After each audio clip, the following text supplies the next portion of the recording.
Hello! Alright, I'm getting comfortable for this one.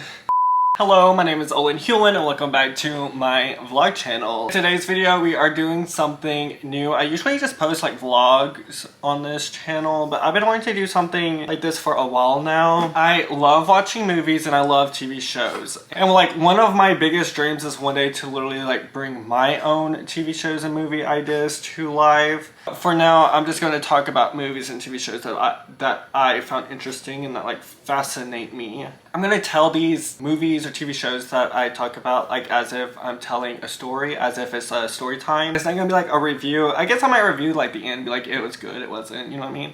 Like would I watch it again, you know, that type thing. And you might be wondering how I got this idea. So I'm at my best friend's house. We turn on a movie and we're watching The Woman in the Yard. And we make it halfway through the movie, and I'm like, okay, well I need to go home now. So I go home, he finishes the movie, and then like later on he calls me, tells me about the movie, if he liked it or not, whatever. But whenever I got home, I was like holding my sister hostage, her boyfriend hostage, and my mom hostage, and I was like, yo, like, we should watch this movie, it's so good, the cinematography's good, the CGI was good, the coloring, this and that, and like what's gonna happen. But anyways, my best friend calls me like 2 days later and he's like, oh, let me tell you the ending, it's confusing. I'm not gonna tell you all the ending, but it's confusing. Later on that night, I was literally just scrolling through YouTube finding something to watch, and I stumbled across a video. It kind of looks like it's like a true crime video or something, and I click on it thinking it's a Stephanie Sue true crime video. It's not. It's like one of these videos of her talking about movies or TV shows or like books that she's seen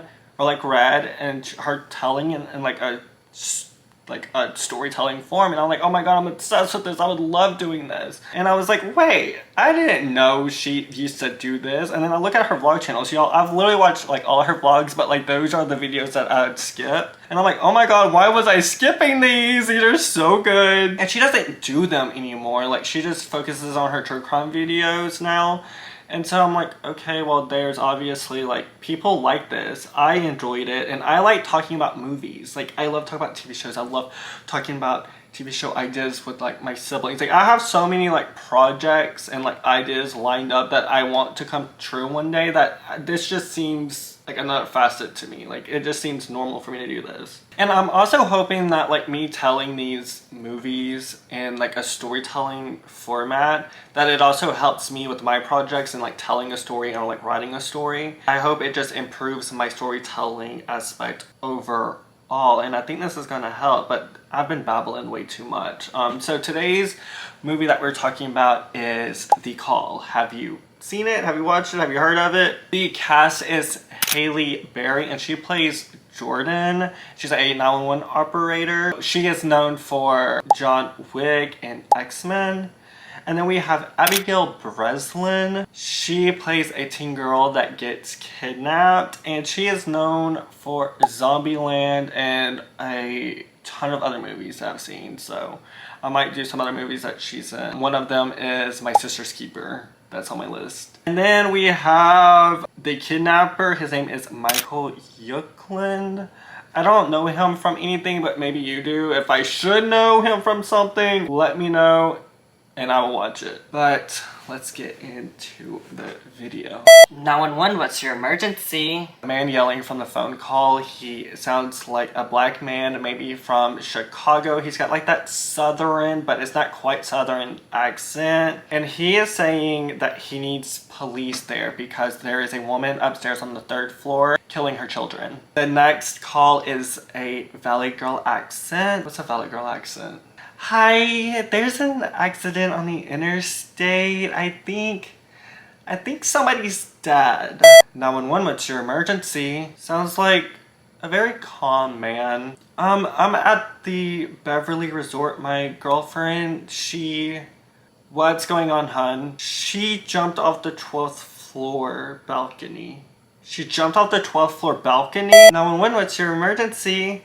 Oh my god, I just hit someone with my car. I hit him. Oh my god. And more 911 calls start to overlap, and then the call Then we land on a 911 call center with the overlapping voices saying, 911, what's your emergency? Keep pressure on the wound. I shot my wife. You shot your wife? Yep, she's lying on the floor. My wife's dying and the nurses don't seem to be helping. Where's mommy at? Oh, daddy's on the floor. So the scene is being said that no matter who's on the other end of the call, it all lands here at this 911 center, and then the people handling these calls are trying their very best to stay calm and help while they can and issue police officers, EMTs, first responders. And we finally land on a woman sweeping in her chair saying, 911, what's your emergency? She has like curly hair,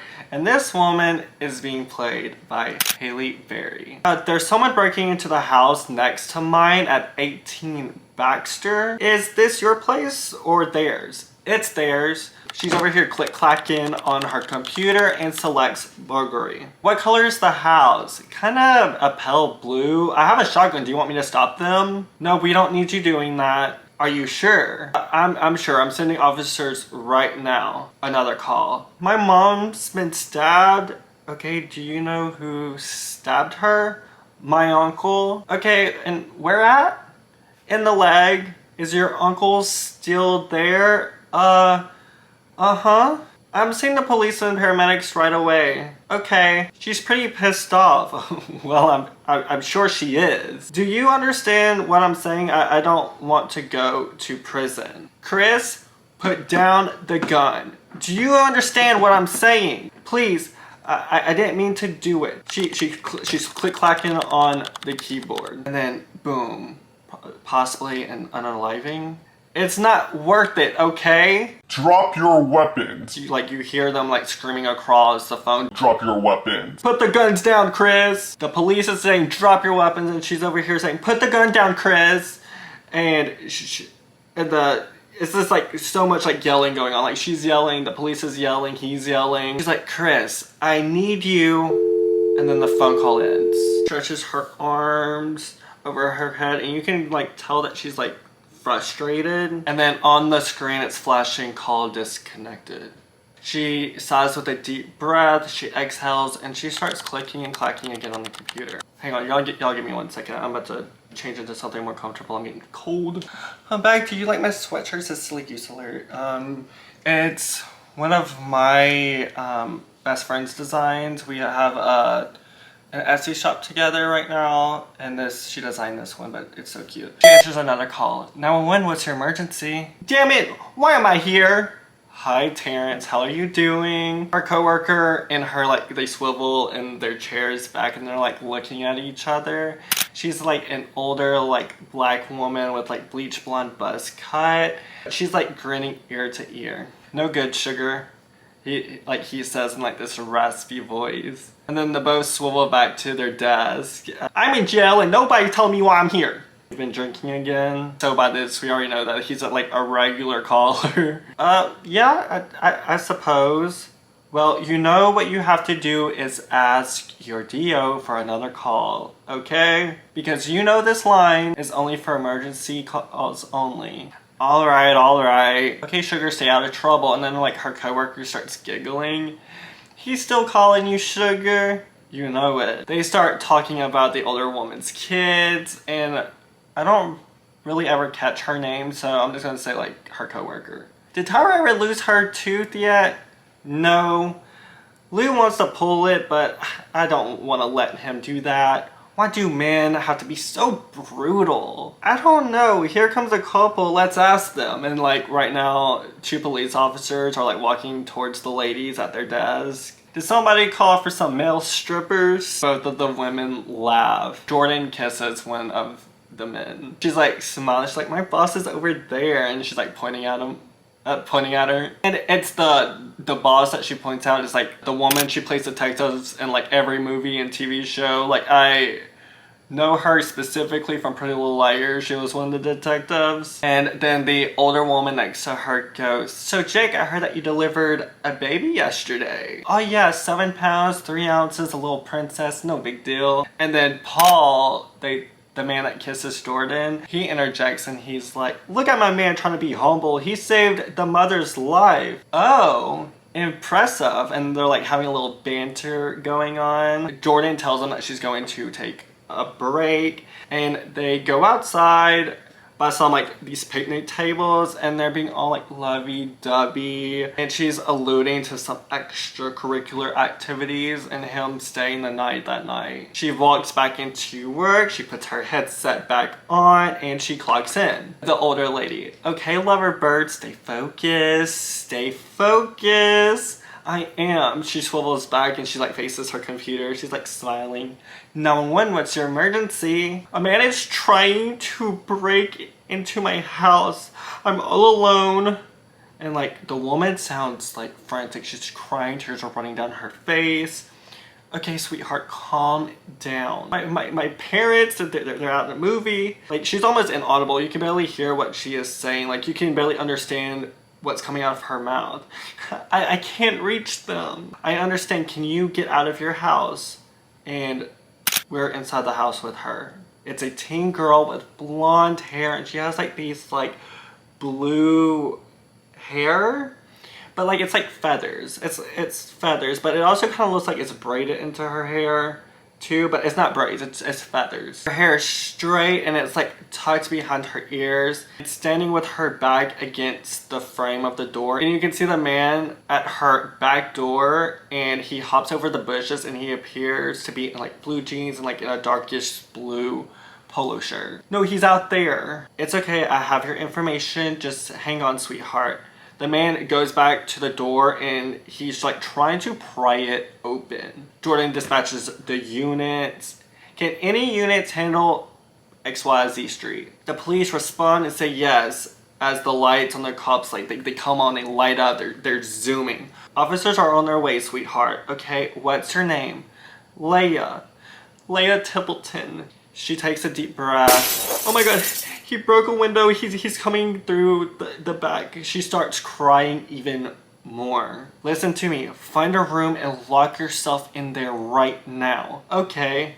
She takes off running down a hallway and then she ends up going up the stairs. The man reaches through the glass. He unlocks the door and he walks in. Jordan is click-clacking and the girl is running.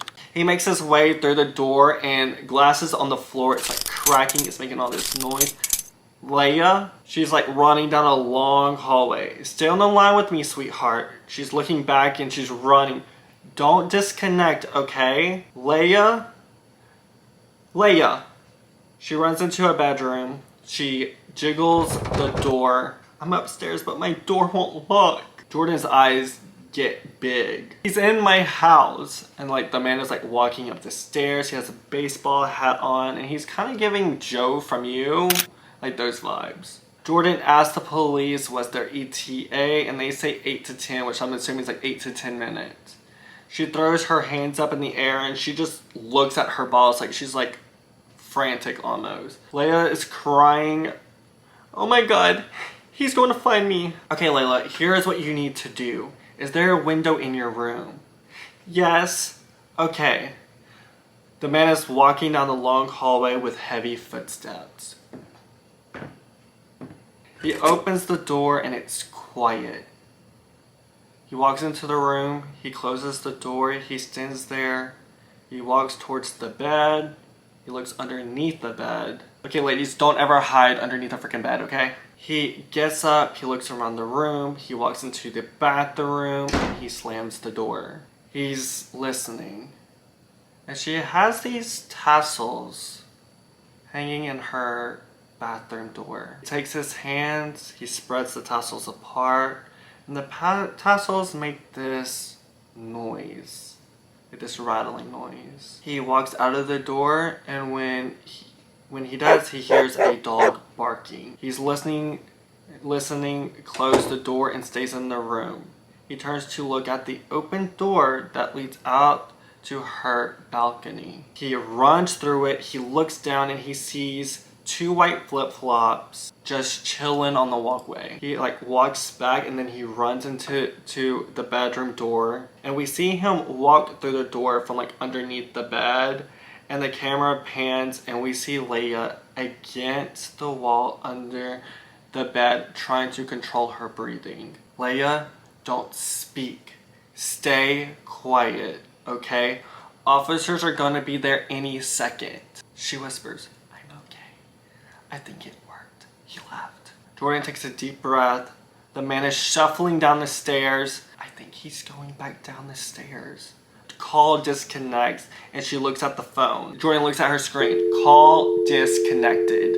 Leia? Leia? Jordan hits redial. The man is making his way out of the house when the phone starts ringing. He stops. Then the ringing stops. Layla answers the phone call. Leia, are you okay? It's okay, I'm fine. The man is in the foyer and he looks up at the staircase. He's gone. Okay, good. Then he turns around and starts walking back up the stairs. I think he's going back outside. She goes quiet and she starts crying. I think he's coming back. He heard the phone ring. Jordan's eyes are wide and the look of terror like washes over her. We're in her room again with the winds blowing the curtains, the ceiling fan is spinning, and she is crying as the door opens. It creaks. She's trembling in fear. Then it goes quiet and she's still sobbing. She gets grabbed by the feet and dragged out underneath her bed. She lets out this blood-curdling scream and the man flips her over and starts punching her and rips the phone out of her hand. Jordan is frozen in fear as she is listening to this. The man takes the phone, holds it up to his ear, and deep, unsettling breaths come across the phone line. Okay, listen, whoever this is, the police is on their way right this second. I suggest you leave the house before you do anything you know you're going to regret. Leia is underneath the man. She is crying. She's in like a pigeon-held position. A long pause waits. In an unsettling voice, he goes, "It's already done." She screams and he hits the shit out of her and the phone call disconnects and Jordan throws her headset off and she runs into the break room and she's frantic. She's heavy breathing. Her boss follows her in there in what appears to be like a southern accent. She goes, "What happened back there?" The ringing gave her away. Just help me and tell me what you were thinking. Jordan takes 2 deep breaths. I wasn't. She like shrugs her head. I don't know. It just, I wasn't focused or what? Her boss is nodding her head. Okay. I normally am. I don't know. And she's like in shock. I just wasn't. I don't know. She walks past her boss and like slams the door open. And then we see a close-up of an eyeball in a piece of her blue hair. She's whimpering.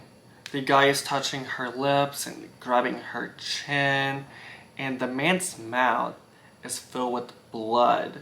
He jumps out, and Jordan jumps awake to someone knocking on her door. The knocking continues. "Jordan, I just came to check on you." And then it's like the man that was at the police station kissing up on her. I think his name's Paul. It was him. Jordan, she just woke up in fear. She's like wiping the sleep out of her eyes and she takes a moment before she gets up. "Jordan, I know you're in there." She walks into the bathroom, ignoring him. Over the radio, we hear a man talking. "The police is still searching for missing teen Layla Templeton, allegedly abducting her from her home last night." Jordan's in her car and she's like listening to this man speak on the radio. LAPD is saying that the lack of witnesses and evidence is making the search efforts very difficult.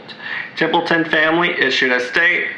Jordan turns off the radio. She gets to work and her boss is looking at her in this sad, disappointed look. Her coworkers are looking at her in this strange manner as she's walking through the rows of computers, like she's doing the walk of shame almost. Her eyes are glassy and she's just kinda out of it. She looks at her desk and the noise in the room starts to muffle as she sits down in her chair. She looks at her keyboard. "Hey hun," it's the older woman that was sitting behind her. "Are you going to be okay?" Jordan shakes her head yes. Jordan puts her headset back on. She takes a couple of deep breaths, then she goes to click ready. Her heart starts to race. She hits it. The room starts to feel like it's going to spin. She hits the space bar. 911, what's your... A shrieking scream comes across the line and she jumps and freezes in fear. The woman yells, "Please send someone! It's a bat!" A bat? Yeah, a bat flew into my daughter's room. Jordan takes a deep breath, almost like a sigh of relief that the woman is still shrieking about a damn bat. Oh my god, there it is again. Hello, you there? Yeah. Please send someone. Yeah, I'm here. She starts click-clacking. I'm going to have animal control there right away, okay, ma'am? Okay, thank you. Okay. She ends the call. She hits hold and takes a deep breath. No problem. 911, what's your emergency? God damn it.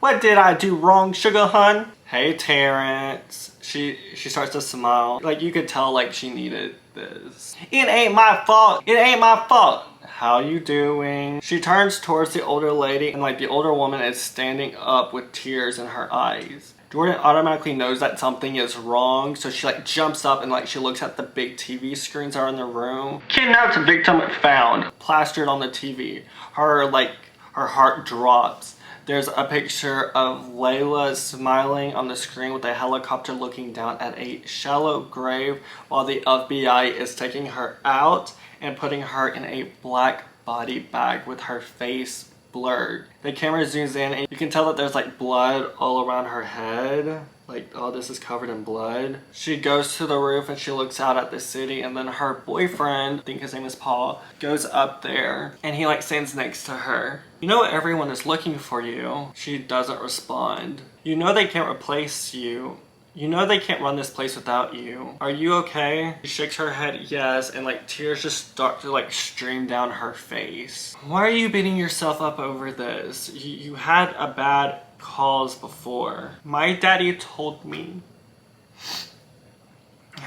the hardest part about being a cop is knowing you made a difference between somebody living and somebody dying.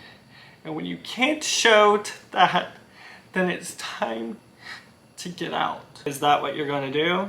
I'll be here when you need me. You know that, right?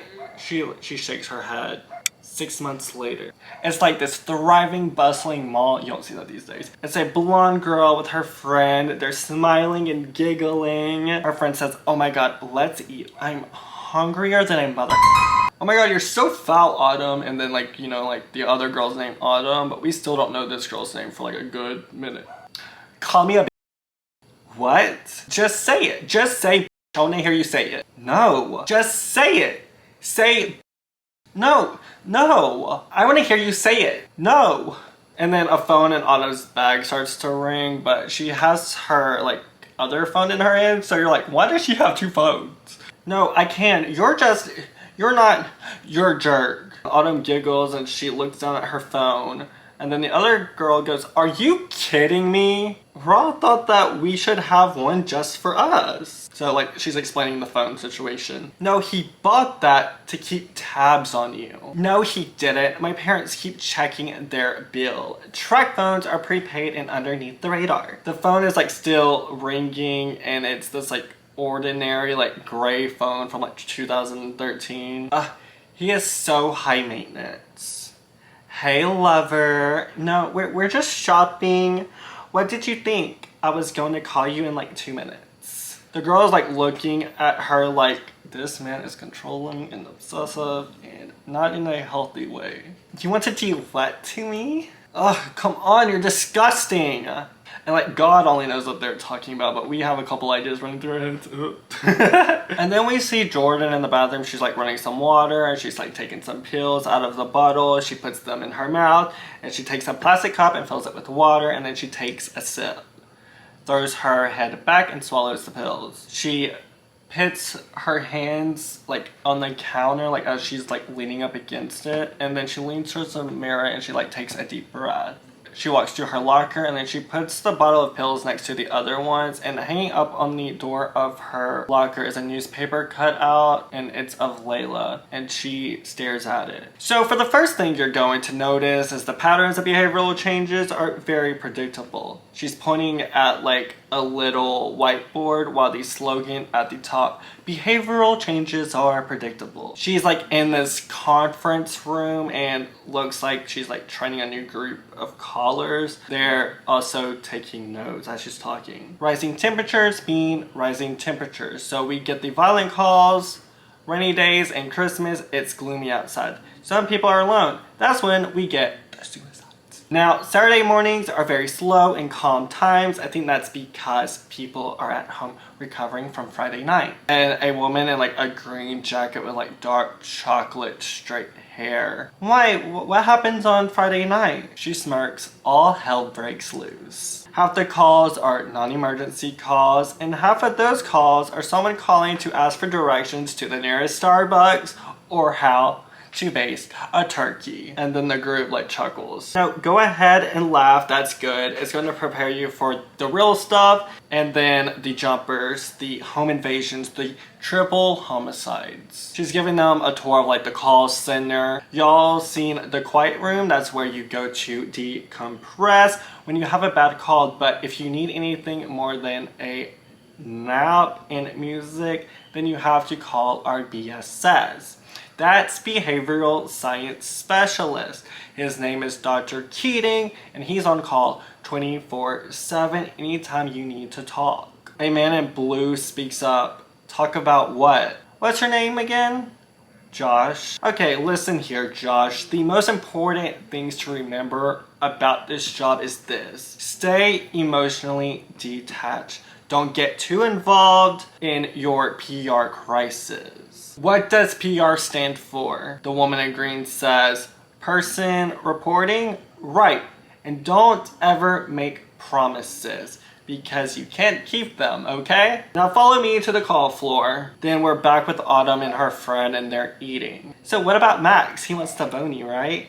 Oh my god, Autumn, that's disgusting. No, he doesn't. Oh, but he does. No, he smokes too much green. So, oh my god, you're so cute. I'm not telling you to make him your trainer. Just come out with us Saturday night. No, I don't like it when you try to set me up, Autumn. Alright, it seems pretty obvious that you can't help yourself. I can help myself. You're not my matchmaker. I don't need you to act like my mom. Oh shit, I was supposed to pick up my little brother about 20 minutes ago. Wait, no, you can't leave me now. I'm not even done yet. Sorry. And then Autumn like shoots up and like grabs her phone and purse and like, oh come on, you suck. That was really good, call me later. The girl, like, she smiles in disbelief as, like, Autumn walks away calling her mom. Hey, I'm leaving the mall right now as, she's, like, shuffling away. She grabs her shopping bag and she noticed that Autumn left her extra phone on the table and she picks it up. She gets up trying to catch Autumn, but she's already gone and she looks back down at the phone and she smirks, shakes her head. That idiot. As she places the phone in her back pocket. She's walking out in the parking garage and she gets a call on her phone and she starts digging around in her purse like she's looking for her phone. She answers the phone and she goes, why can't you just text me like every other mom? And like at this point we know she's on the phone with her mom. I know, I'm sorry, but mom, really, yes, I'm on my way right now. I'll be there soon. Okay, love you too, bye. She ends the phone call and she's like starts like walking. Boom! A man reverses his car, almost hitting her. Y'all, when this happened, it scared literally the living shit out of me. I jumped, like my soul left my body.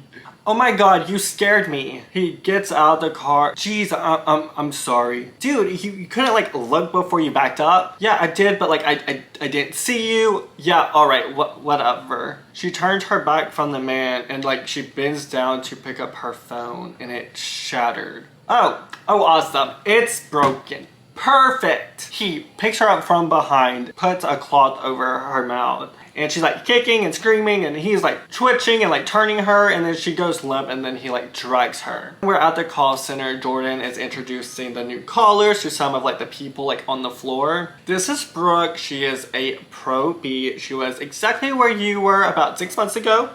How are you liking your job? It's definitely the hardest job I've ever had. Girl in the green jacket. What's the hardest part? I guess the not knowing. A lot of times you don't know how it ends. And when the units get there, you sign off and they take over and you don't know. I mean, did they make an arrest? Did they shoot the bad guy? Did the PR live? Did she die? Jordan like cuts her off. You'll get used to it. 911, what's your emergency? See, right here is where the PR phone number comes up. Like she's like pointing out the screen and showing them like the location, like the different information that's provided whenever they answer the call. The last long coordinate. Over here, she can dispatch the police. Any questions?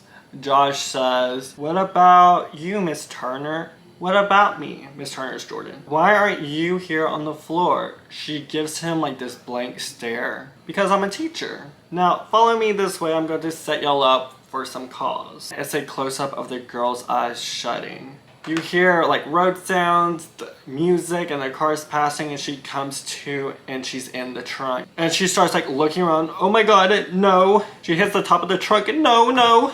She hits the side and no. She's like banging on the trunk and she starts kicking, no. She starts like banging on the radio amp thing and like he's in the car, 10-4, jamming the music, doing this little number.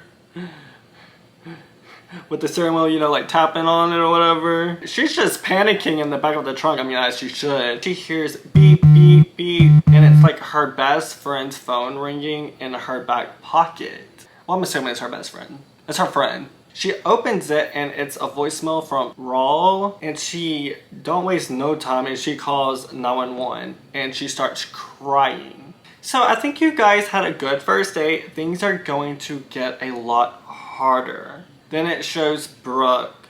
911, what's your emergency? Whoa. Okay. Slow down.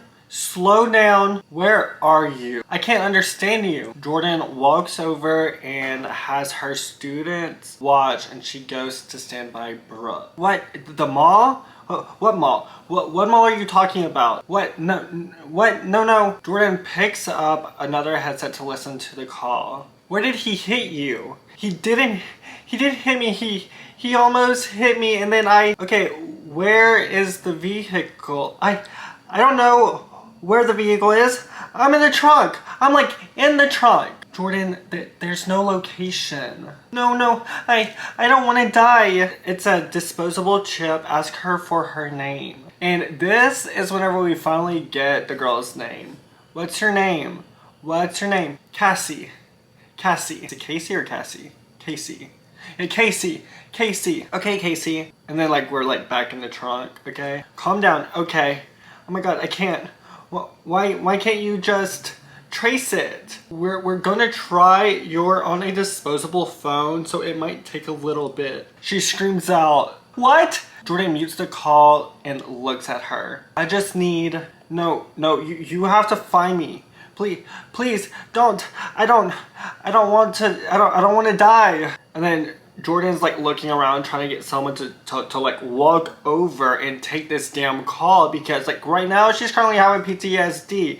It's being like triggered and she doesn't want this girl to die like the last one. Brooke is like staring at her. Jordan, I don't know what to do. She's freaking out. What do I say to her? And then like Jordan looks back trying to find someone else. So like once again, and her students are looking at her like, Jordan, I don't want to die. And then Brooke's like, I don't know.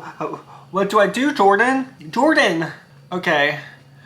And then Jordan waits for her to get up. She plops down in the chair and throws Brooke's headset on. Cassie is like over here screaming all kinds of inaudible things. Like she's just panicking. Hi, Cassie. My name is Jordan, okay? Who? I'm here to help you. I was talking to another girl. Can you put her back on?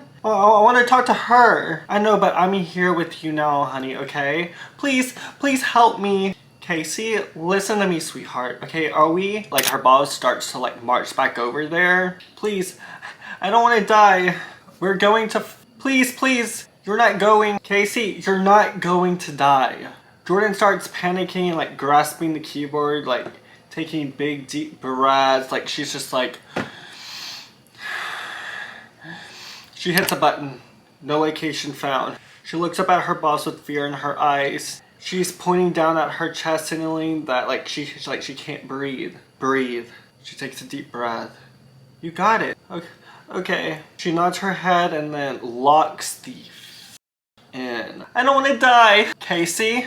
What? We are going to find you, okay, honey? You promise? And you remember, rule number 1. You never promise anything. She takes a deep breath. She looks up at her boss. Boss looks at her like, don't you dare promise anything. Because, you know, that's rule number 1, don't promise. Do you promise you're going to find me? She takes a deep breath. I can promise you this, sweetheart. Okay? You've got the best team of people in this whole city working to find you. But in order for us to help you, I need you to help me. Now, can you do that, sweetheart? Can you do that? Okay, good girl. Good girl. Now, Cassie, first thing I need you to do is look inside the trunk and see if you can find a release lever. Her boss looks at Brooke and says, call the carrier and have them fax you the EC forms so we can start to trace and get rid of these kids. Usually it glows in the dark. Casey's looking around. No, it doesn't even have one of those. Okay, it's okay, sweetheart. What mall were you abducted from? Fashion Plaza. Okay, oh, I know that one. That's downtown, right? She cries. Okay, stay calm. What's your last name? Welton. Yo, I was thinking like during this, like I would literally have to spell out my entire name. Like, I would be dead the time I was done with it. But anyways, Wilson? Okay, she clicks in the computer. I got all your information right here in front of me. Oh my god, my mom is freaking out right now. Oh, you're a Capricorn? Me too. You know what that means, honey. What? We're fighters. That means we're born to fight. So you know what I want you to do? I want you to fight. Can you fight for me, Cassie? Yeah. Okay, good girl. Can you describe the man that took you? Black, white, Asian, Hispanic. White. White, okay. Yeah, and dress normal. What does normal mean? Did he have on a hat, jeans? I don't know. Sunglasses? Okay, sunglasses. Can you guess his age? Mid-30s, I think. 30s, great. Okay, honey, what color is the car? It was like a red or a maroon. Did it have 2 doors or 4? 4. Okay. Yo, she's just click-clacking away, you know, typing it in. Just hang in there. You're doing great. Any available units, kidnap in progress, abducted from Fashion Plaza Mall about 15 minutes ago. And she's just naming the stats, the police, the helicopters are in the air, the lights are on. Code 3 en route is gonna hear your voice, Jordan. Okay, Casey, can you tell me if you're on a freeway or a surface street? Oh no. And y'all, it's freaking Raw trying to call it. Oh my god. He's beeping in. No, don't answer it. God, no, it's Raw. Do not break contact with me. Stay on the line. I can't lose you. Stay with me. And then she like declines the call.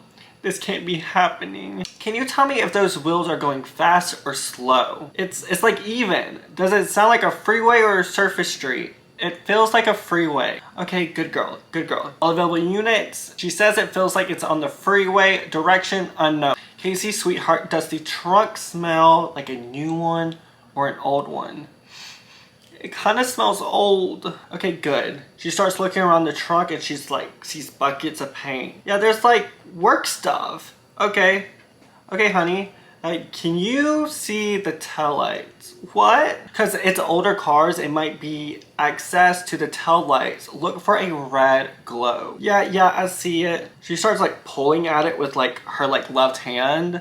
Okay, sweetheart, is there a way you can kick the lights? Can you do that? She like starts like shuffling around. No, he's gonna hear me. He's gonna hear me, Jordan. No, honey, we gotta try, okay? I'll try. Come on, sweetheart, you got this. And then Jordan's boss like walks back over and like tells her that the carrier got the request and that they're waiting for them to call her back. We can't wait, Maddie. Finally, we learned like her boss's name is Maddie. I know, but you know how these prepaids work. The call could be within 5-mile radius and they have to narrow it down. Just keep doing what you're doing. She walks back towards her office and Jordan turns back and looks at her computer. Casey? How are you doing, sweetheart? Casey's like in the trunk and she's like whiplashing herself all over the place. And she's like trying to like figure out how to pry off this tail light with her fingers. It's not coming off. Casey, try the other light. Try the other one. Okay, like so she starts to like shuffle. And she like goes to the other one. You can do it as fast as you can, honey. And then Homeschool's over here like flipping through different radios, just chilling. And I'm over here praying, like, God, please don't let him hear her kick out these tail lights, please. As if like the TV can hear me. And then like she's over here like pulling back the carpet, you know, like the carpet that's on like the back of the car that like covers like tail lights and stuff. She's like pulling it. It starts to pull and like she's pushing at it, and then with her fist she's able to tear the wires out. She grabs a paint roller handle and then starts poking it, but like hard with pressure, like she's just, you know, doing it. Pow, pow, pow. Please do not let him hear her. Pow, pow. You see it kind of like breaks loose a little bit, and it's still attached to the car, but it's loose. And then she shoves it again and it breaks off a little more, and then boom, the whole thing comes off the car and it hits the road, shattering in bits. And then Weirdo's running his fingers through his hair, jamming like he don't got some random girl stuck in his trunk. I did it, Jordan. Good work. Now look out the hole and tell me what you see. It's a freeway. Yeah. I see tons of cars. Okay, I need you to stick your arm out and wave it. She sticks her arm out. Like, she has like tons of like bracelets just like going down her arms. And it's like jiggling in the air. She's like waving her arm like crazy, and like all the bracelets are like jiggling with it. Here's a plan. I want to see if any other cars see you and call it in. And then like Jordan yells it out to her colleagues. I got a PR waving her hands out of a trunk of a car. Let's see if we get any calls on it. She's like waving, and like Weirdo is like sipping on coffee. 911, what's your emergency? A blonde woman with like a cut bob is driving her minivan. She's like activating the bob, and then we like see her son in the back seat.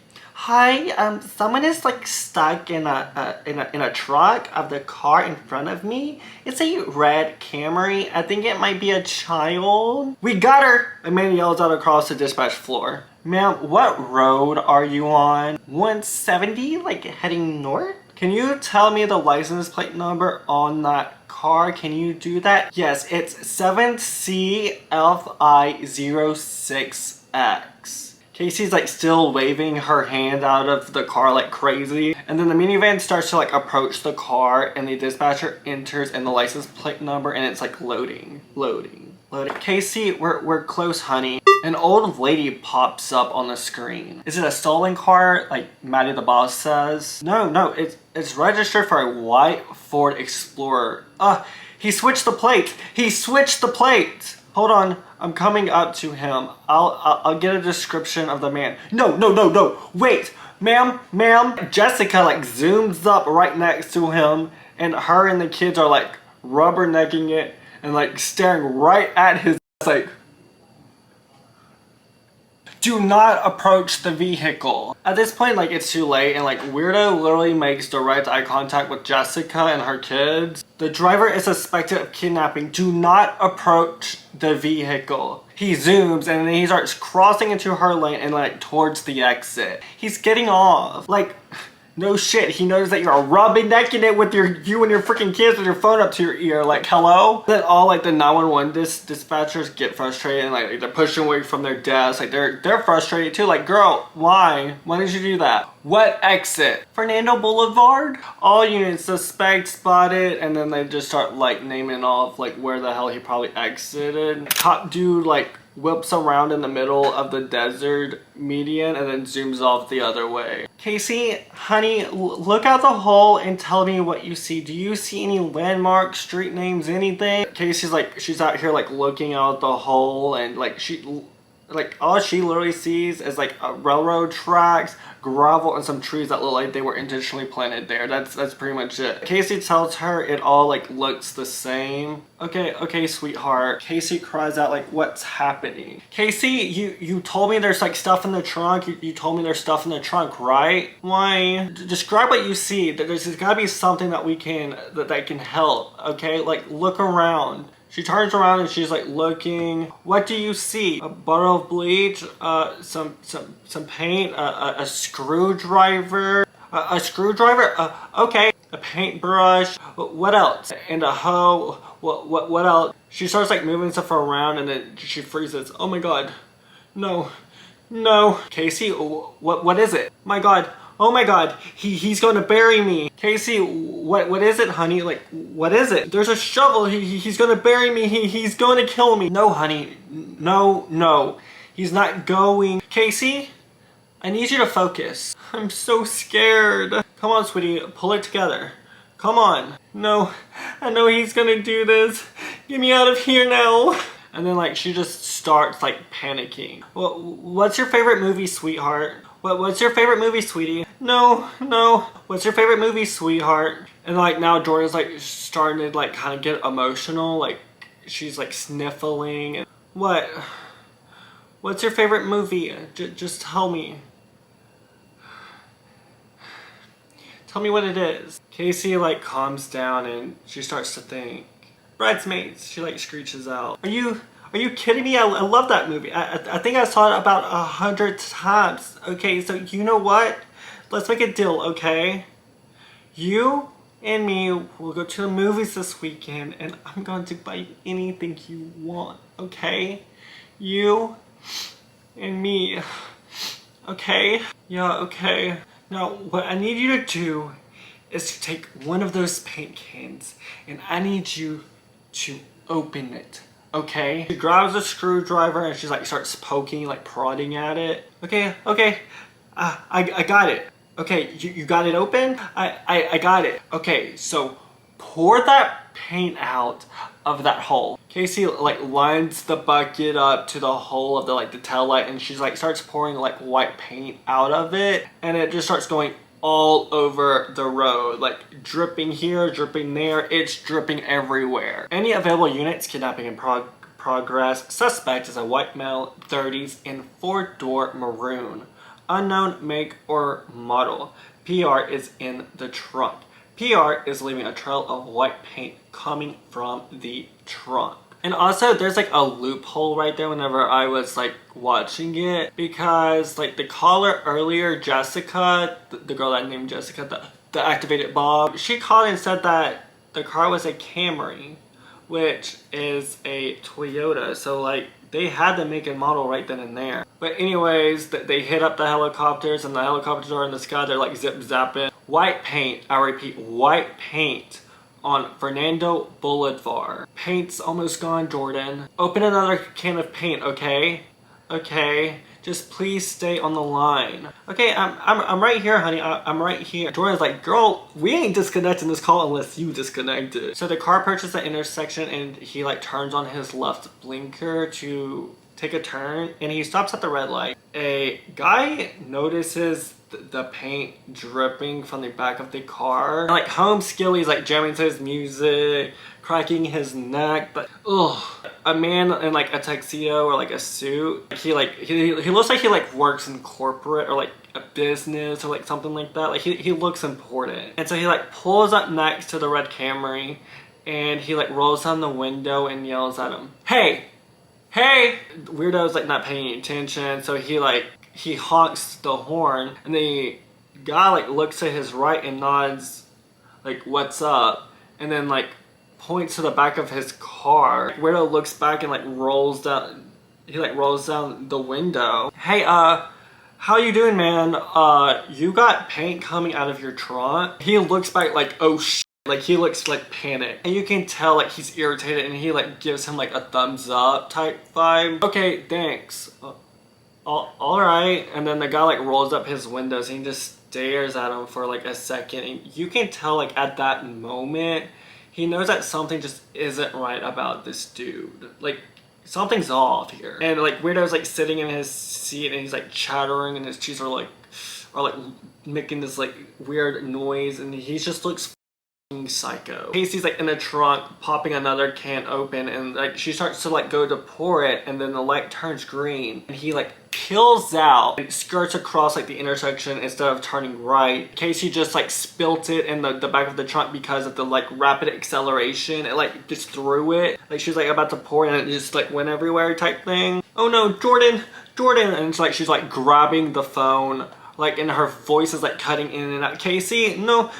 And it's like still cutting out at this point. Like she's panicking, wiping the phone down with her yellow top. Casey, Jordan, can you hear me? And like the static is like, it like kind of clears up at this point. Casey, what's happening, honey? Tires are screeching. He like pulls into a parking lot. He like slams the door. She has the phone up to her ear. She's taking a deep breath, and he's staring at the paint that is seeping out of the back of the taillight. Casey, I need you to say something. Casey notices something isn't right and takes the phone from her and like tucks it underneath her leg. And he just starts to chuckle. Casey, I need you to talk to me, sweetheart. And then she like grabs the screwdriver in her hand and like holds it up to her chest. Casey, I need you to say something. And then he shoots a look back at the trunk, and you can kind of like hear her over the phone talking to Casey. No, please. The trunk pops open. She's like got the screwdriver in her hand. He's like wrestling her hands, and she's like screaming no, and she's saying no. And he just starts screaming, shut up! Jordan mutes the call. I said, shut up or I'm going to kill you right here. Like he's like wielding the screwdriver, so like he was able to get the screwdriver from her. Like, he's holding it up to her face, his hands around her neck, and then he puts the screwdriver almost to where it's like touching her eyeball, like it's like right here, and she's like in straight up fear, like hello, look what you did, he says, like grabbing pieces of her hair because there's like paint coated in her hair. He's pissed and he like slams the trunk shut and just starts hitting the top of the trunk. Jordan like levitates out of her seat, like her hands are like in her hair, and she's just like, ugh. He opens the car door and grabs a bottle of like chloroform. Air 16, what do you got? We're not locating any paint trails. He like slams the door open, and then the truck opens again. No, please don't. He leans in to the trunk. Don't you cry. No, please don't. And he's like pouring that liquid into like a cloth. Hey, you okay, buddy? And it's the tuxedo man, the suit man. He starts fumbling. He's like putting the bottle back into his pants pocket. Yeah, some paint can spilled is all. He grabs a screwdriver out of his back pants pocket and he's like holding it up to her. But like tuxedo man's point of view, like he does not see that this is going on. Like he can only see him hovering over the trunk. And then like suit man takes a couple steps forward. Yeah, I saw the broken tail light and the paint, and yeah, I don't know, it just looked kind of weird, you know? Yeah, it's a real mess back here. I bet. Weirdo just starts like talking to himself. Real mess back here. And then like he's shoving the screwdriver into her cheek, and she's like petrified with fear once again. Yeah, well, thank you for alerting me. Yeah, sure. No worries, man. And then he kind of like waves off to Weirdo, and he like shakes his head, and then he starts staring down Suit Man, and like the tension in the air is like super thick. All right, man, take care. And then Suit Man starts to walk back to his car, and he turns back and he looks back at Weirdo and just stands there for a second, and he's like cautiously like getting into his car, and he sits there for a second, and you're probably yelling, drive off, please dude, just drive off. Like y'all, he does it. He like looks into his like side mirrors of his car, and he sees Weirdo going back to cleaning up the paint and just like feels that there's just something not right about this. Like you can tell like he's just like there's just something not right here. So he pulls out his phone and dials 911. Puts the phone up to his ear while sitting there in his car. 911 lets weirdo freaking smashes the window with a shovel. Glass is like everywhere and grabs his phone and just starts smashing it. Like starts smashing the hell out of it. Bang, bang, bang. Till like the phone is literally in small little pieces. And then like Suitman like climbs out of the passenger side of the vehicle and stands up, and Weirdo walks around the car and tries swinging the shovel at him, and like he catches the shovel and then Weirdo shoves him against the car, and it's like this very like intense action sequence occurring, and then he like ends up on the hood of the car and then the pavement of the parking lot, and I'm like, oh my god, this is going happening so fast. Like glass is everywhere, they're dancing almost like, you know, it's like and then Suitman makes it like on top of him, and then Weirdo does like a quick move with the shovel, knocking the hell out of him, and he like knocks him unconscious. And then Weirdo like shuffles away from the Suitman, and Suitman is like lying on the ground, and he gets up in like a very angry, like aggravated stance. He starts yelling, and then he looks back and sees Suitman shuffling away, like he like crawling. And he's like not unconscious, and then Weirdo like marches over there and he like grabs the shovel and raises behind him almost like he's about to like swing a bat, so he's like this, and then he just he's like he like throws the shovel down and he starts to like pace around, and he's like reaches in his back pocket and then he drops brown glass onto the ground while tearing up. At that moment he realizes his chloroform bottle that he put in his back pocket whenever Suitman showed up bust, and that's the little pieces that like fall into the ground. He starts to scream back at the trunk of the car, and he's like pointing at the Suitman yelling, "Look what you made me do! He's dead because of you!" Well, like she's in the back of the truck with like tears like running down her face. Weirdo starts to take off his button-down shirt because there's like red blood on it, like on his shirt, and he throws it in like onto the ground, and he like looks back at the like Camry. It shows her in the back of the car, and then like it shows his face like he's like really pissed, and like anxiety starts to rush, and boom, he pops open the trunk open and grabs her, and she starts screaming, no, no, no, no, and like Jordan pops out of her chair freaking out too. Maddie, we need to trace this. We need to trace this right now. Where is she at? We just got a ping at Fernando Boulevard. We already know that already. Please don't do this, please. Jordan's like listening to her pleading like for her life. Please, please. And then the scene cuts to like the bird's eye view of like the parking lot. And it's like the red Camry sitting there, and like the police swarm it. And they pop the trunk, and you know, they're both gone. The guy, like Suitman and Casey, is gone. And then the cop like radios it in. There's broken glass and a lot of blood. And then it cuts to him screaming his head off while like speeding down the road. He's like hitting the steering wheel. God! And then there's like glass around with like his bare hands trying to like shove it off and like get it out of the way. And he like puts his thumbs up to his mouth, because like he probably cut himself, like he's like looks like he's sucking on his thumb. And then he starts to like flip through the music, and then Girly Pop is alive and well in the back of the car, and she like reaches for her phone out of her pocket. Jordan, Casey, I'm right here, honey. Are you hurt? We switched cars. He switched cars. This guy tried to help, and then he got hit over the head, and then he threw him in the back of the trunk. There's a guy in the car in the trunk with me. He threw the shovel in here and said he was gonna bury me. Casey, how hurt is he? How hurt is the man? He's dead. He's gonna bury me, Jordan. Casey, I need you. There's a shovel back here. I need you to describe the car you're in, okay? Okay, it's black. What about the taillights in the car? Can you kick those out? Like she reaches for like the taillights. No, there's this metal frame over the... She turns to look, and like the man is like breathing deeply. Like he's like beating on the car. He's yelling, Let me out! Let me out! No, stop it. Casey, what's happening? Shut up, please. No, please. And like, Weirdo's like listening to some like classical jams. He's getting his nose art on. And then here's Suitman is over here like yelling, and he like turns down the radio. Shh, please. Help! Help! He flicks his Zippo ladder to look around. Please stop, please. Let me out of here. You just have to shut up. Shh.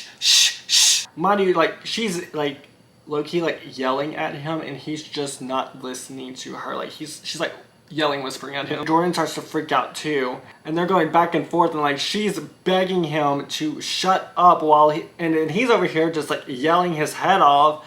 Let me out! Let me out! And then like Weirdo pulls the car over on like the side of the street. He's like banging on the roof of the trunk. Oh, let me out! Let me out! Oh! Weirdo like grabs the screwdriver, and Casey is still begging him, shut up, because if you don't, he's going to kill you. And then he goes to like pull the trunk release, like Suit Guy does. He like pulls the trunk release hatch, and whenever he lifts out of the trunk, Weirdo is literally standing right there and just starts stabbing him repeatedly. Casey is like in shock, and she cries, and he rips the trunk release hatch off and pulls her up to the neck, and she starts saying no. And he like holds the screwdriver up against her face once again. Please, no. Last warning. No, please. Last warning. And then he like shoves her down and grabs a Zippo lighter laying there and like slams the trunk closed. The detectives are like back at the parking lot with the red car, and they're grabbing like the cans of paint, and like they're collecting all the evidence, and they realize that the car is wiped clean. They can't find nothing on the car. They can't find prints, nothing like that. Wiped clean. There's partial prints, but not a full one. The cops start to look around, and Paul sees that there's crushed glass on the ground and walks to it and kneels down. He wasn't that smart. Agent, I want this glass printed. It's like the crushed glass is literally the chloroform bottle. And then back to the beehive where Jordan's at. They just issued an Amber Alert. We need to trace her, Maddie. Just keep her on the line. Jordan? Casey, what's happening, honey? What's happening? He killed him. He started screaming and he killed him. He killed him because of me. Jordan like starts trying to like calm her down. I need you to breathe, Casey. There's a lot of people counting on you. Help us figure this out. It's all my fault. No, it's not your fault. It's not your fault, sweetheart. Don't blame yourself. Listen to me. Sometimes we all get ourselves in situations that sometimes get out of hand and out of our control, and bad things can happen, but that doesn't mean that it's your fault. Okay, Jordan, I'm here. I'm here. Do you record these calls? Yes. Yeah, we do. Why? Well, because I want to leave my family a message real quick, if I could. No, honey. You don't have to do that, baby. We're going to find you. It'll just take a second. Just please. Mom. You were always the perfect mother. Like, she's sniffling and she's crying. You gave me everything that I ever wanted, and I love you. I love you so much. Like, Jordan and her coworkers start tearing up. Casey, I promise you, you're gonna see your mom again. And I'm really sorry. Please don't ever forget me. That's all I wanted to say. Okay, sweetheart. Casey, you remember you told me you're a fighter? You remember you told me that? You're a Capricorn. We're Capricorns. We're fighters. Remember that, okay? So guess what we're gonna do? We're gonna fight. We're gonna fight. You and me, and we're gonna fight, okay? Everyone is like looking at Jordan and like the beehive, and they're all crying, and there's like tears streaming down like everyone's faces. Okay, good girl. Now what I need you to do is go in that man's pocket and get his wallet. No, I need you to get his wallet and tell me his name, Casey. I needed to know what that man is. I need to know who that man is. In order for me to find you, I have to know who this man is. I need to know his name as fast as you can, sweetheart. Come on, honey. Do it.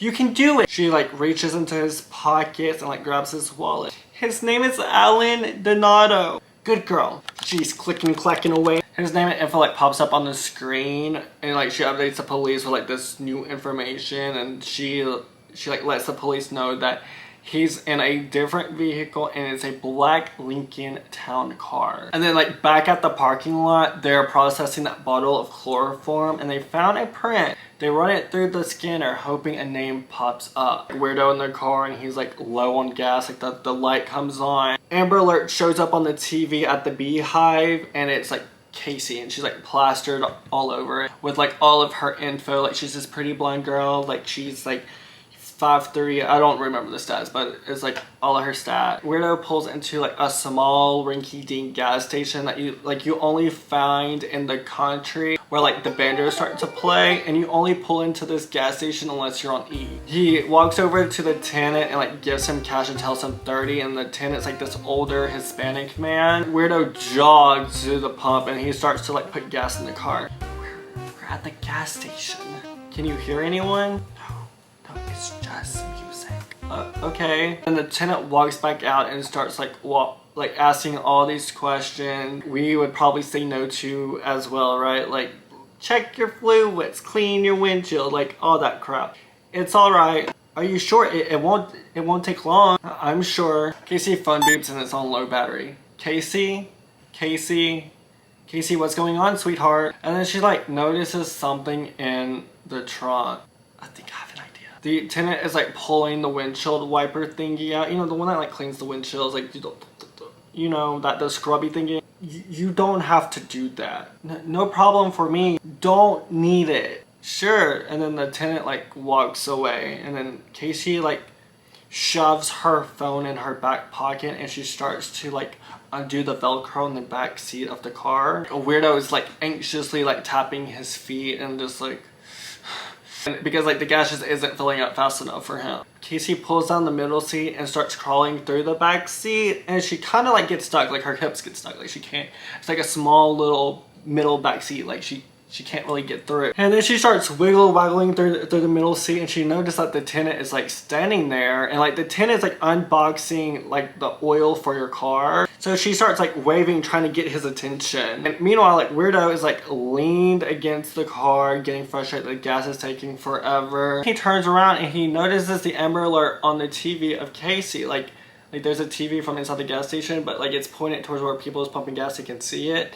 And it's like Casey's Amber Alert on the screen. Then she starts yelling, help, help! Like the tenant notices. Please, I've been kidnapped, please help me, please. Shit! And Weirdo looks in the car and sees Casey just wiggle-waggling. She's still screaming and Jordan's listening over the call, and then Weirdo locks the doors with the key. Open the door now! He scans his eyes between Casey yelling and then the tenant. The tenant flicks out his box cutter, because he was just like undoing a box full of like oil. Stay back! Back! And he starts to make his way like around the car, and the Weirdo is like pumping gas. Stay back! He goes to unlock the front door because like the window is busted out, remember? And Weirdo pulls the nozzle out of the car and just starts drenching the tenant in gas. And he's like walking backwards as he's walking with the gas nozzle, and he's like fighting it. He throws the nozzle onto the ground, reaches into his pocket for the Zippo lighter, and then flicks it, and then he tosses it onto him. No! And then the dude lights up like a damn bonfire. He's stumbling around, and like Weirdo is just watching him burn, and then he backs up and urgently opens the trunk. No! He yanks Casey by her feet. Oh my god, no. Like she's hanging on to like the edge of the seat, like grasping for it, while like he's like pulling her through the seat. As she like pulls it up, the seat like comes up too. You stupid! Come here! You just keep killing people, you motherfucker! And then he like punches her in the face, and she's like out cold. And he closes the trunk, and Jordan's like over here twitching. And then at the crime scene, at the parking lot, the computer beeps, and it says match found. That's him! We got the print. He radios it in. Suspect is Michael Lewis Pfister. record is clean on this guy. No convictions except for he was booked for arson back in 95, but he was cleared. That's our guy. Jordan is click-clacking away onto the computer. His picture pops up. It is in fact Weirdo. And then she starts calling out like his stats and his home address to the police officer. And then they just like swarm his home. They make it inside and they find a woman with like a toddler and a 5-year-old like in the kitchen. Ma'am, is Michael Weirdo Pfister in this house? Ma'am, are you his wife? Yes, I'm his wife. What is this about? And she's like frantic, like as she should be. Like, hello? What the hell is this about? Tell me where he is. And then the other cop comes in. Paula comes into the room. Ma'am, listen to me. We need your help, and it's very important. Where is your husband right now? He's working. Where does he work? He's a med tech downtown. What time did he leave this morning? Another cop comes into the room and he tells Paul to like follow him and that he needs to see this. What the hell is the problem? Ma'am, you're not gonna wanna hear this in front of your kids. At the Beehive, one of the dispatchers goes up to Maddie, like the boss, and tells her that one of the dispatchers got an assault, a burn victim. It's like some guy doused an attendant in gasoline and lit him up. Witnesses say that the guy drove off in a car. Guess what make? A black Lincoln. Get the gas station's address and tell Jordan. The cops are like jogging up the stairs. This is Fisher's office. Check this out. Hanging on the wall is a picture of this beautiful blonde girl. I thought that girl kind of looked like our PR. Jordan starts to like update the police where he could be, like where Michael could be. And the cop is like looking at like this display shrine thing in his office. And on it, it says, my sister. Jordan tells the cop that Casey is still on the line, but she's not responding. And the cop flips open like this jewelry box ballerina and the music box starts playing. Paul, you got anything for me? He starts staring at it as it's like spinning. I don't know yet. And then we see this field with tall grass and a black Lincoln coming around the corner. He's following like this gravelish dirt road and we see the inside of what looks like a cabin with like kids figurines or like toys in the window, and he comes to a stop and pops the trunk. Casey wakes up and he's like throwing her over his shoulder and she's saying please, please, please, and he notices something sticking out of her back pocket and his eyes get big. He realizes it's a phone and that she's been on the call for an hour and 30 minutes. Jordan, shit! He kind of like throws her onto the ground at this point. Casey, shut up. Shit. Shh. Please let me go. He puts like his hands over her mouth while she's like laying in the dirt. Shut up. He like puts the phone up to his ear and he's like panting. And like Jordan's eyes get big. His hands are like placed over her mouth and she's like muffling no. Michael, his heart drops. He's like, oh shit, they know exactly who I am. The police know who you are, Michael Foster, and they're at your house right now with your family.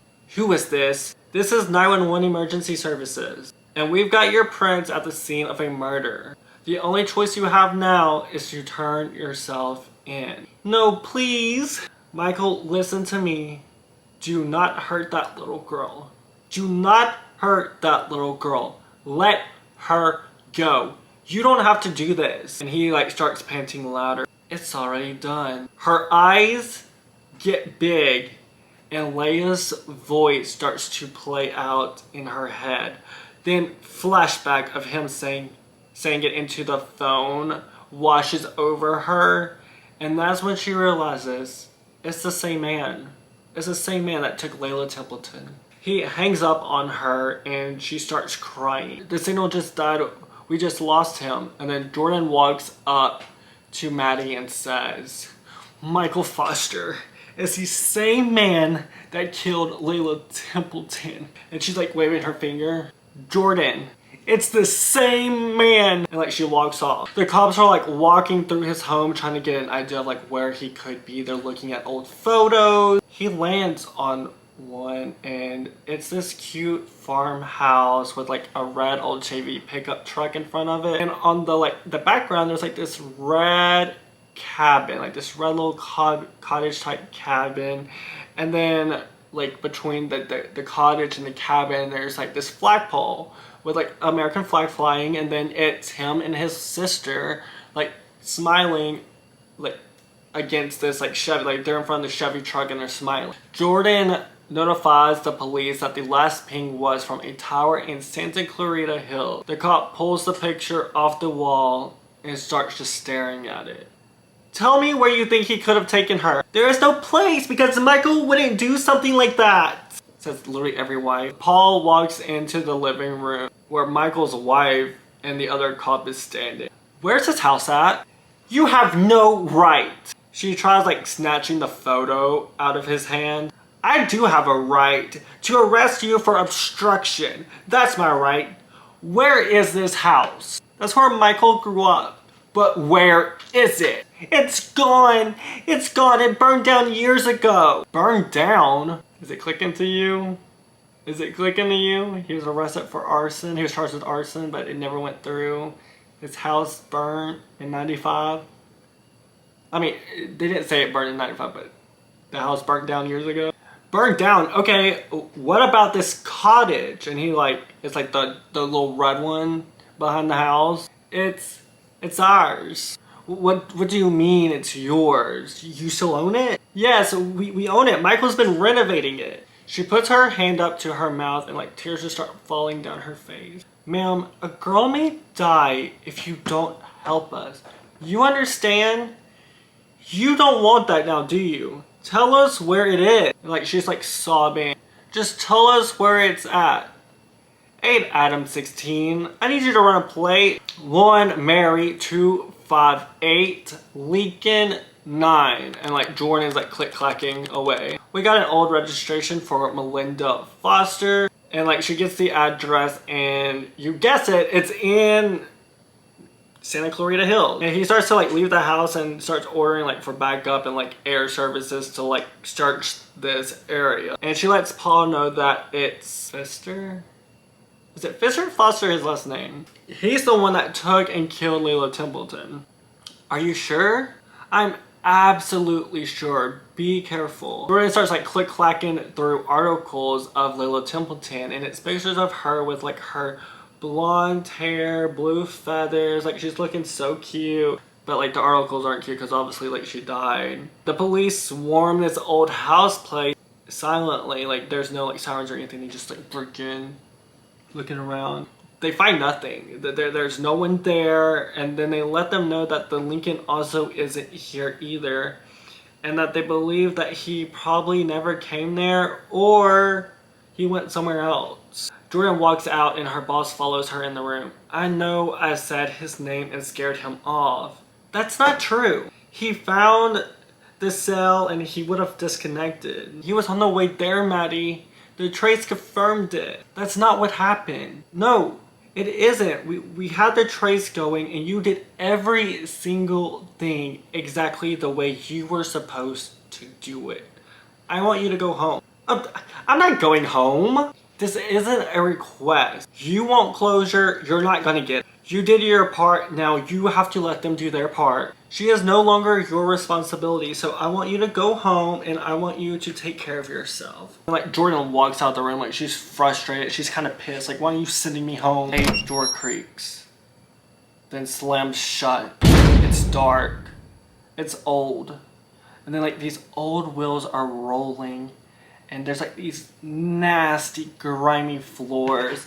It looks abandoned. It looks like a hospital, like old abandoned hospital, maybe a school. It just looks like an abandoned place. And he's wheeling Cassie through this dingy hallway. And you see all these like nasty bottles. It just looks gross. Her eye is swollen and he yanks her backwards and we see him like turn the knob to what looks like a cast iron tub being filled with water and a makeup mirror. Like, you know, the makeup mirrors with like the circle ring light around it, kinda. He like turns that on, and on a metal tray he has a comb and scissors. he grabs a mask and we see it looks like some type of canister. I'm assuming it's like laughing gas.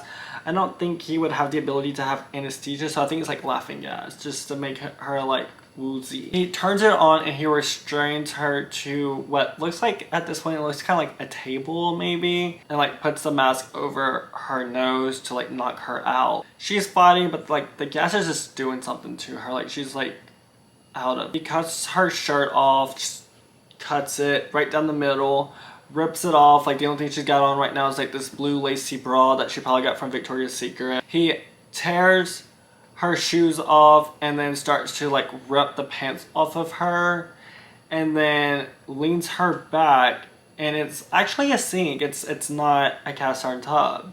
It's a sink. It's like one of those old cast iron sinks, kind of that probably like in the 50s, 60s. And he starts to wet her hair with like a spray nozzle. He starts to shampoo her hair. She starts to yell and he puts the mask back on her. He puts on like what's a cassette tape and like this radio and just starts playing music. At this point we realize that she's like in an old wheelchair that can like lift up and down. Like at first I thought it was a chair, and then I thought it was a table, and now it's confirmed to be a chair. He sits down on a stool and he starts to pull her hair into her face. Like she's just sitting there and he's pulling it into her face. Picks up a comb and starts to comb her hair, and then this weird little freak, he starts to like cut her hair and he like grabs her face. Please, please. He pushes away from her on his stool and gets up, and she starts to slide her hand out of the restraints, and this entire time she's been like wiggling it and like trying to like loosen it this entire time. And he goes to grab like the blow dryer, and whenever he turns around and pivots towards her, she just starts to spray the shit out of him and like in his eyeballs. It's like some type of like hairspray or something, and she gets loose and she just takes off running. Now like we have like a better look at like what this place might be. The walls are concrete. It looks like an old hospital, kind of like what I mentioned earlier, but it's not. She's running down the corridor and he's like splashing his eyes like frantically in the water that he left in the sink, and they're like burning, and it's just not working. She runs in like another direction, and as she's running she like passes him again, and she's like running down this corridor and she sees like this door cracked and like a light kind of like illuminating from it. He turns around and sees her like as she like passes by, and so she runs like to the door and she makes it in and tries to lock the door, and she turns around and we're like, girl, what is it? What is it? What is it? Like she's like petrified. She's like, and he starts walking down the corridor towards like the door that she ran into. He's like limping and he's like gasping for air. Oh, you're not gonna want to see that. She starts to take a deep breath and gasping for air. No, no. And then he like busts down the damn door and grabs her, and she starts fighting back, and he turns the lights out and closes the door. But Jordan didn't go home. She's like at the Beehive and she's playing the call over and over, and it's a part like where Michael is talking to her. She plays it again and she noticed something in the background. Ding, ding, ding. And we've all heard this sound before. It's a metal tubing. It's like metal hitting against it. It's like a very distinctive sound. We've all heard it, especially if you're from America and you went to a public school. You've heard it at least once. And like she enhances it again. Ding, ding, ding. She throws her headset off and calls the cop, and she asks for an update. And he has nothing to tell her and tells her to go home. She's sitting there thinking, and she looks at a picture of Casey on the screen. And then we see her bird's eye view driving along a 2-lane highway in the hills. She sees cops passing her while like she's making her way through, and she pulls up and we see a grassy field and then the red cottage. Hope went up into the hills where she thinks he brought Casey. She's like, y'all didn't look good enough. I'm about to take a look myself. So she gets out of the car and she like walks into the cottage, and she has like the flashlight. She's going across the room and she like flicks the switch on and she starts to like look around There's pictures of him and his family. There's paint in one room. There's boxes in another. And then there's a box filled with medical supplies. She like looks at it, she's like, okay. She pulls out a picture, and it's a picture of his gorgeous sister. She puts it down and she starts looking some more. And she pulls out a photo album and she starts flipping through it. And it's pictures of his sister. It's him, and then we see a picture of her, and she has no hair. So she obviously like died from like some type of cancer. She's flipping through all of these pictures of her with cancer, and then she lands on one of it's him and his sister like kissing on the lips. And she walks out of the cottage, walks down the steps, and hears a metal clinking on something. She looks up at the flagpole and she walks over to it. Clink, clink, clink. You know, the same ding, ding. It's the flagpole. The flag is like whipping, and she starts to like look around with like her flashlight, and she takes a step and looks down, and it's pieces on the ground, black pieces. It's the phone that he crushed. It's like her phone. And she notices something and starts to dust off sand and grass, and it's a metal hatch. It's a freaking bunker that they're in. She swings that bad boy open and takes out her phone to call 911. She fumbles it and drops it down the shaft. She looks at the cottage, it's all lit up, and looks down, and she shimmies down the ladder. She picks up her phone and it says no signal. And then she like hears a noise. She hears Casey crying, and she starts walking down the corridor with her flashlight. And I'm over here like, girl, turn off the flashlight. Turn it off. Turn it off. She starts to walk down this corridor, and it's like a maze. And she hears footsteps, so she turns off the flashlight. I'm like, girl, thank God, thank God. She walks some more, and her heart's beating, and so is mine. She makes her way to her room, and she's about to walk in when he rounds the corner. And she takes off running. And he opens the door wide. He's coughing up a lung. And he throws like a towel or something into a corner, and he hears something. And like she runs into the same room that Casey ran into. He picks up a bucket, like he just, alright, whatever, it's probably nothing.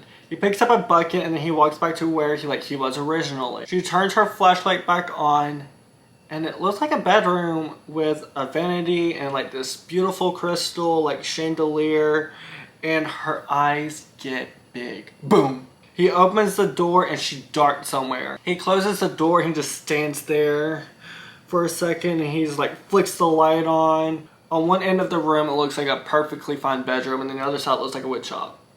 Okay, on this wood like shop type desk there's like mannequin heads and like bottles, like little like apothecary type bottles, like little like glass bottles. And he looks over and he starts to like, stare at something.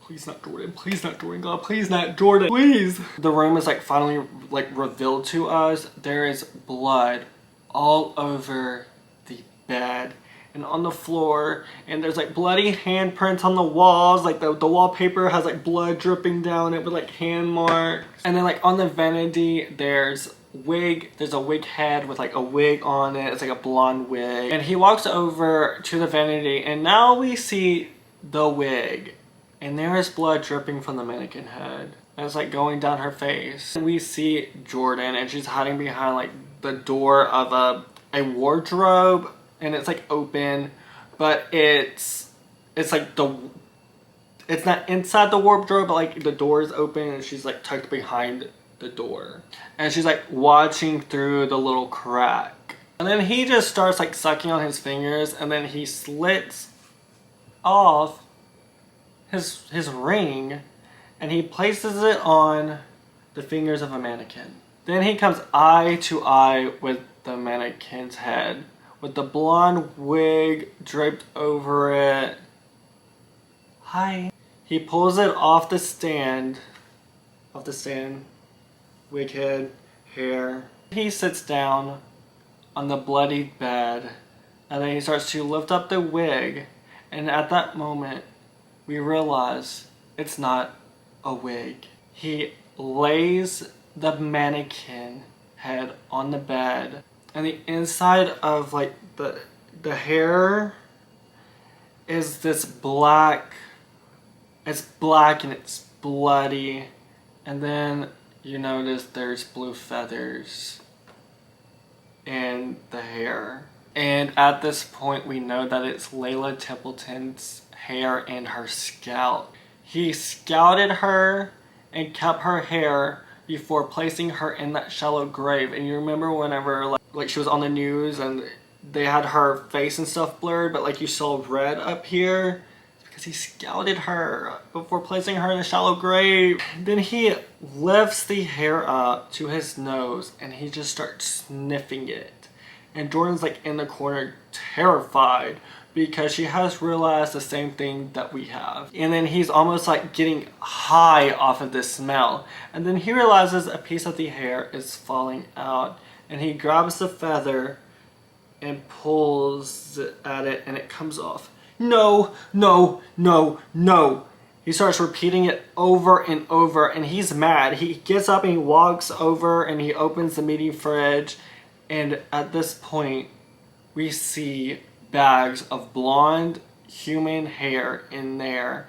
And he just throws it in there and slams the fridge closed. Then he makes eye contact with Jordan and walks over to the wardrobe and picks up a piece of clothing and smells it like a big sniff.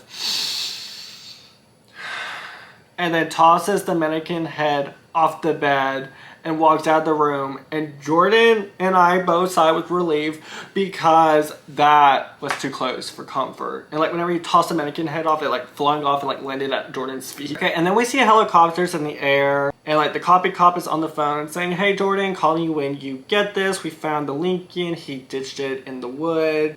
Donato's body was inside, but there was no sign of the girl. And then now we're back in the bunker. We hear someone taking deep breaths and like Michael's like hovering over Casey. Weirdo. And she wakes up and her hair is like in like a plastic hairnet. And he lowers the chair. She's breathing like that gas in. And he walks over and grabs gloves and walks back over to her. She starts to beg for him to unalive her.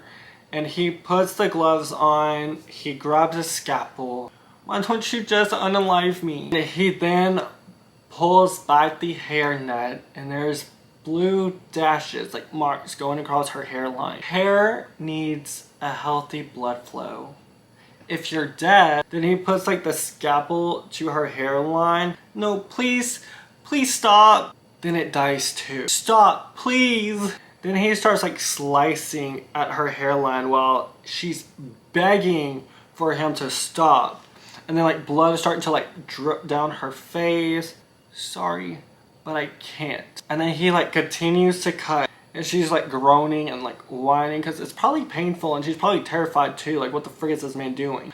"I can't stop." You just hear her in pain and agony. He's halfway in the middle of her forehead. Boom! Jordan hits the hell out of him with the mannequin head. And that thing is not styrofoam. It's like hard, like almost like concrete, but it's not. It's like some type of, you know, like. He falls over the top of Casey and she like hits his ass again with it. And then again over his head and it disintegrates all over the place. And like it goes into like small bits and pieces and he can like collapse to the ground and she's like hovering over him for a second and then runs over to Casey. She looks at her. Oh God. She like starts to pull the mask off of her and then the hairnet and she cups her face with her hand. "Oh, okay, it's okay, sweetheart, it's okay." She starts to try to like undo the restraints, but like she realizes it's duct tape and then grabs the scissors off the table and she like starts to like cut. But it's a struggle. It's like thick duct tape. Like he had it wrapped. So like she's cutting. "Who are you?" "It's okay, sweetheart, it's okay." "Jordan?" "Yeah." And so like she like gasped it out, right? "Yeah, it's Jordan. I'm gonna get you out of here, okay?" And like Weirdo is standing directly behind her and she turns around and looks directly at him. Jordan screams and he tackles her to the ground and then picks her up like she's like a dog and like pushes her up against the wall. He pushes stuff over. Things are like collapsing to the floor. He drags her over to the sink. She's screaming and fighting for her life.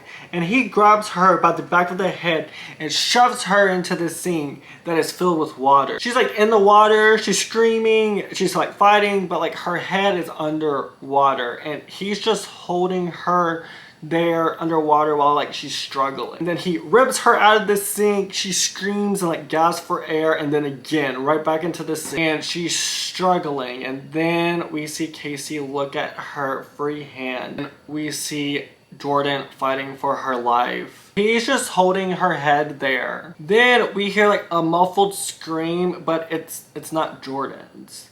Jordan comes flying out of that sink, and then we see Weirdo like crouched over in the corner, like grabbing at his face.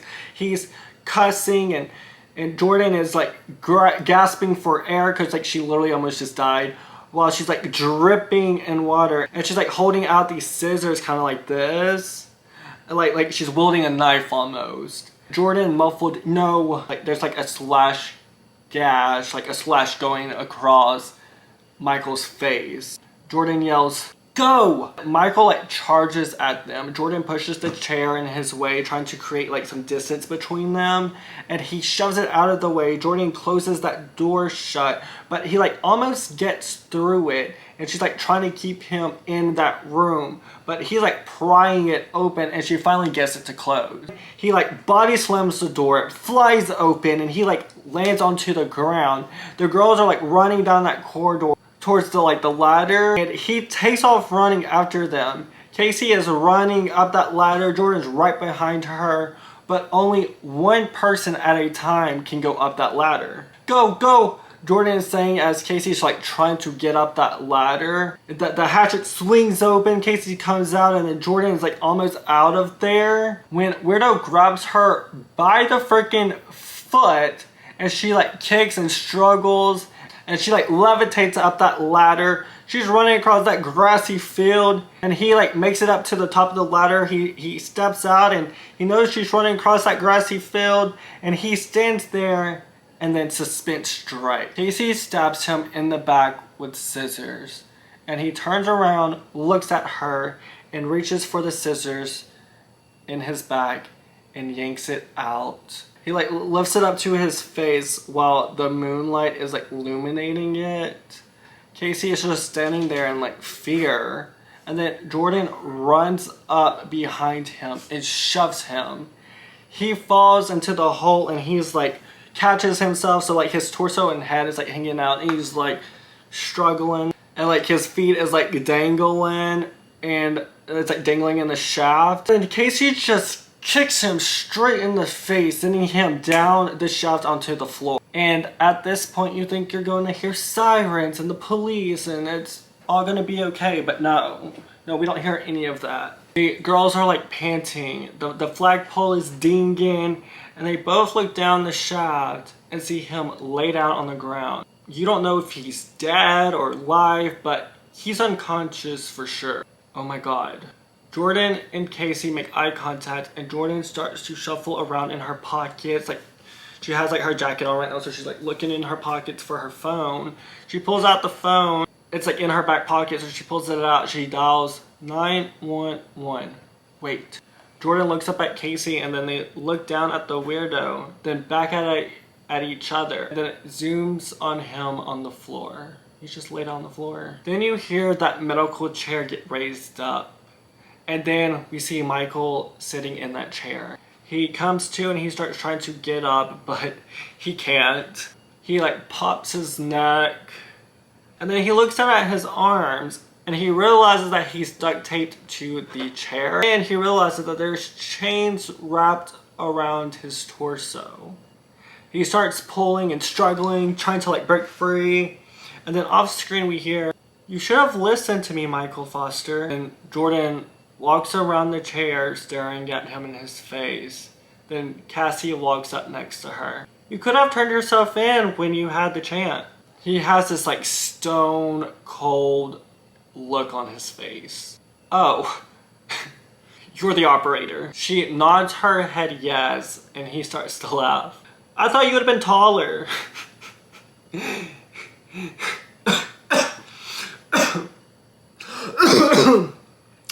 He spits out blood everywhere and looks up at her. So, when does the police get here? The police? Jordan and Casey like look at each other. Yeah. And he's like watching them share this look. I escaped. Jordan found me in the woods. And you? She leans down to him in his face. Disappeared. She pulls back. What?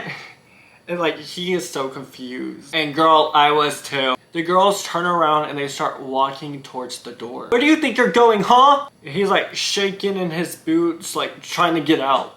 Where are you going? Hey! Hey! Oh wait! And like Casey like looks back at him as like they're walking through the doorway. Hey, where do you think you're going? You bitch!